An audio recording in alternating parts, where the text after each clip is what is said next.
सबसे पहले मैं आप सभी को बता दूं कि अगर आप IRPM ऑनर्स लेके पढ़ रहे हैं तो आपके पास करियर की संभावनाएं ही संभावनाएं हैं।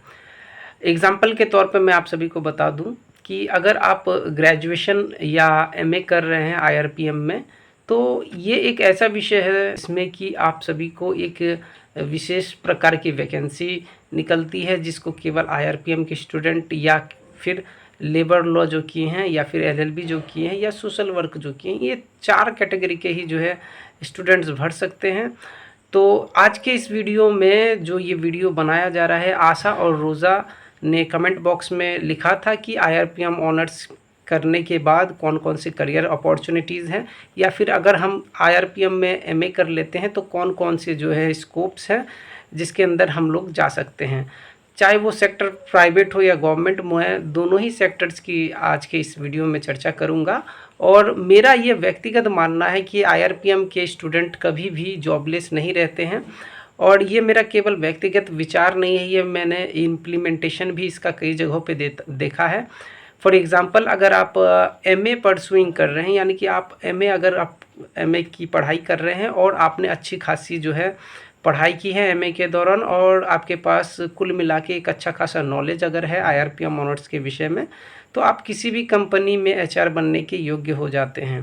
क्योंकि इसका जो सिलेबस बनाया गया है, इसमें चाहे ग्रेजुएशन का सिलेबस की बात करें या MA के सिलेबस की बात करें, ये बिल्कुल जॉब ओरिएंटेड सिलेबस है। तो चलिए इस वीडियो को शुरू करते हैं, जिसमें हम लोग बात करेंगे IRPM ऑनर्स के क्या क्या करियर स्कोप्स हैं, आप अगर ग्रेजुएशन कर लेते हैं IRPM ऑनर्स से या फिर आप MA कर लेते हैं। तो चलिए इस वीडियो को शुरू करते हैं। मैं हूं अनंत विजय और आप देख रहे हैं HDCTC चैनल।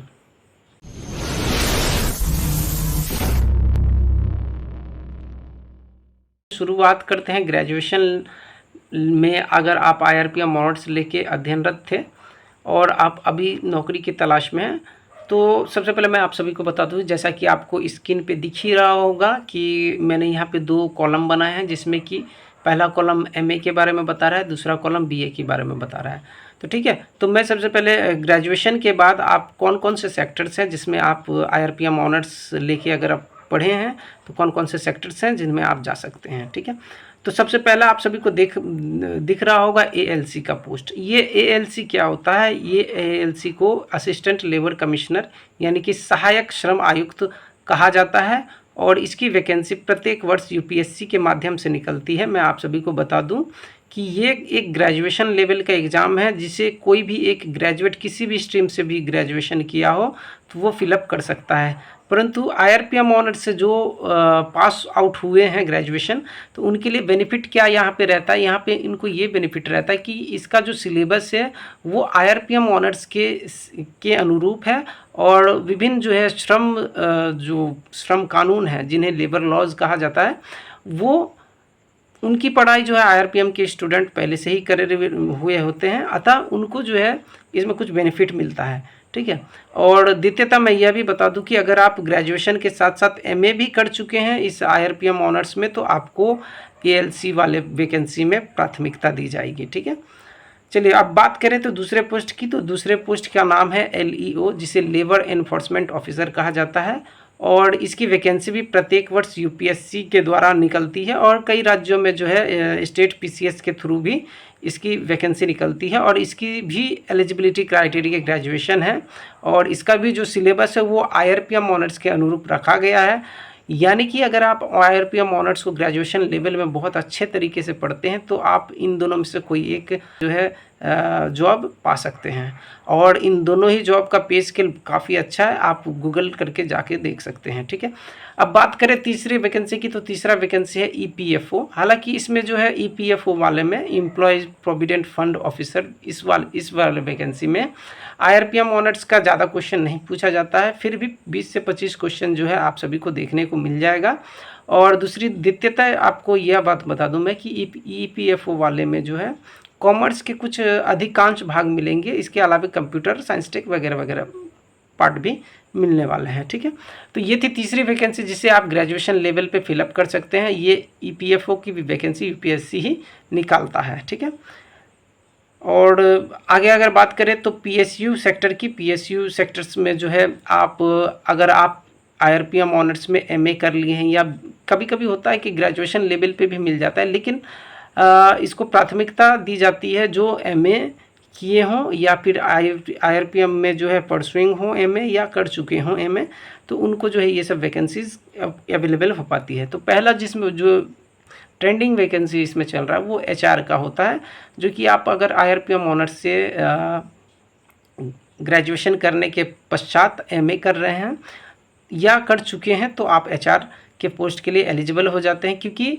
हमारे IRPM के सिलेबस में human resource management, industrial relations, labour laws, social security, social welfare, labour welfare आदि अनेक जो है विषयों को शामिल किया गया है। अतः एक HR के लिए जो भी योग्यता होनी चाहिए वो उसका जो है समाहन इसके सिलेबस में किया गया है, ठीक है। तो PSU में आपका सबसे पहला जो देख पाए वो HR था। दूसरा, आप मैनेजर बन सकते हैं किसी भी कंपनी या ऑर्गेनाइजेशन या किसी भी फैक्ट्री में जो है आप एक मैनेजर बनने के लिए एलिजिबल हो जाते हैं अगर आपने MA किया है तो, ठीक है। तीसरा जो है लेबर वेलफेयर ऑफिसर। ये लेबर वेलफेयर ऑफिसर जो है UPSC भी कभी कभी निकाल देती है, और नहीं तो सभी राज्य का अलग अलग स्टेट PCS जो है इसका एक वैकेंसी निकालती है, ठीक है। और इसके लिए भी एलिजिबिलिटी ग्रेजुएशन और MA दोनों ही हो सकता है, लेकिन प्राथमिकता ज़्यादा जो है MA वाले को दिया जाता है। अगला जो है वो लेबर इंस्पेक्टर का है। जैसा कि आप सभी को जानते भी होंगे, श्रम निरीक्षक जिसको बोला जाता है लेबर इंस्पेक्टर, और लेबर इंस्पेक्टर की ज़रूरत ना केवल फैक्ट्रीज़ में है बल्कि गवर्नमेंट और प्राइवेट सेक्टर्स में भी बहुत सारे जगहों पे होती है। और इसकी भी जो एलिजिबिलिटी क्राइटेरिया है, जो इसका एजुकेशनल क्वालिफिकेशन रखा गया वो ग्रेजुएशन और MA दोनों ही हैं। तो ये सभी चीज़ थे ग्रेजुएशन के। अब बात करने वाले हैं हम लोग MA लेवल के, ठीक है। MA लेवल के जॉब्स के बारे में तो सबसे पहले मैं आप सभी को बता दूं कि अगर आपने MA में बहुत अच्छे से पढ़ाई की है तो आपके पास करियर का स्कोप का भंडार ही भंडार है, क्योंकि MA में अगर आप बढ़िया से पढ़ाई कर लेते हैं और ग्रेजुएशन में भी कुछ कॉन्सेप्ट के साथ अगर आप पढ़ाई करते हैं तो आपके पास दो ऑप्शन होते हैं। पहला ऑप्शन होता है नेट JRF का, जिसे UGC नेट JRF के एग्जामिनेशंस के नाम से जाना जाता है। और ये नेट JRF अगर आप क्वालिफाई कर लेते हैं, केवल अगर आप नेट क्वालिफाई करते हैं तो आप एक असिस्टेंट प्रोफेसर बनने के लिए योग्य हो जाते हैं।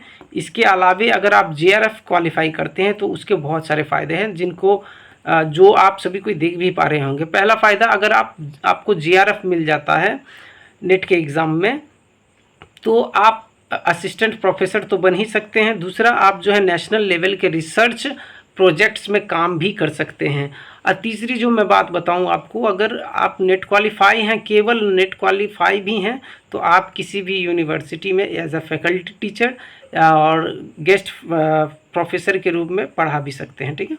अगली बात करें तो research assistant in ad hoc. Ad hoc क्या होता है कि विभिन्न प्रकार के जो यूनिवर्सिटी जो है अत्यंत कम जो है संख्या में जो है कुछ वैकेंसीज निकालती हैं, जो कि असिस्टेंट प्रोफेसर या रिसर्चर का होता है। तो इसकी जानकारी आप सभी को सभी यूनिवर्सिटी के ऑफिशियल वेबसाइट में मिल जाएगी।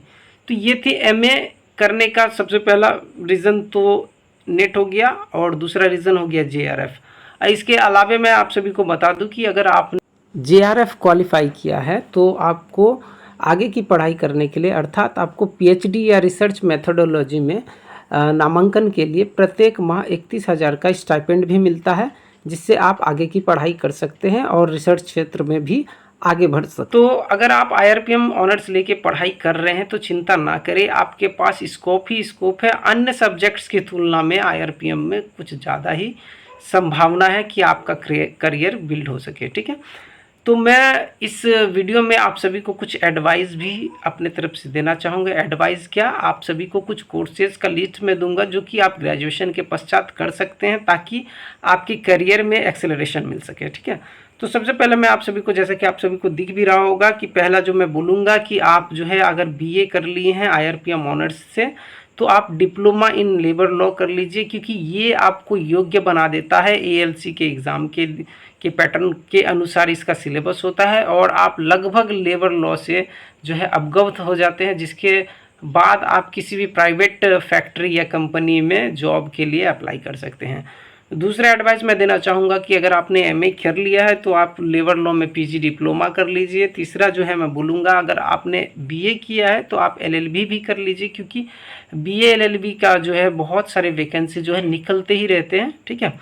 चौथा चीज़ जो मैं आप सभी को बताऊँगा कि अगर आप पीजी डिग्री कर चुके हैं आईआरपीएम ऑनर्स में, तो आप इंडस्ट्रियल सेफ्टी का एक कोर्स आता है, नोट कर लीजिए जिसको, इंडस्ट्रियल सेफ्टी का एक कोर्स आता है जिसको करने के बाद आप सेफ्टी ऑफिसर किसी भी कंपनी में बनने के लिए योग्य हो जाते हैं। किसी भी कंपनी का अगर आपको सेफ्टी ऑफिसर बनना है तो आप सेफ्टी का जो है एक कोर्स आता है इंडस्ट्रियल सेफ्टी बोल के, उस कोर्स को कर सकते हैं।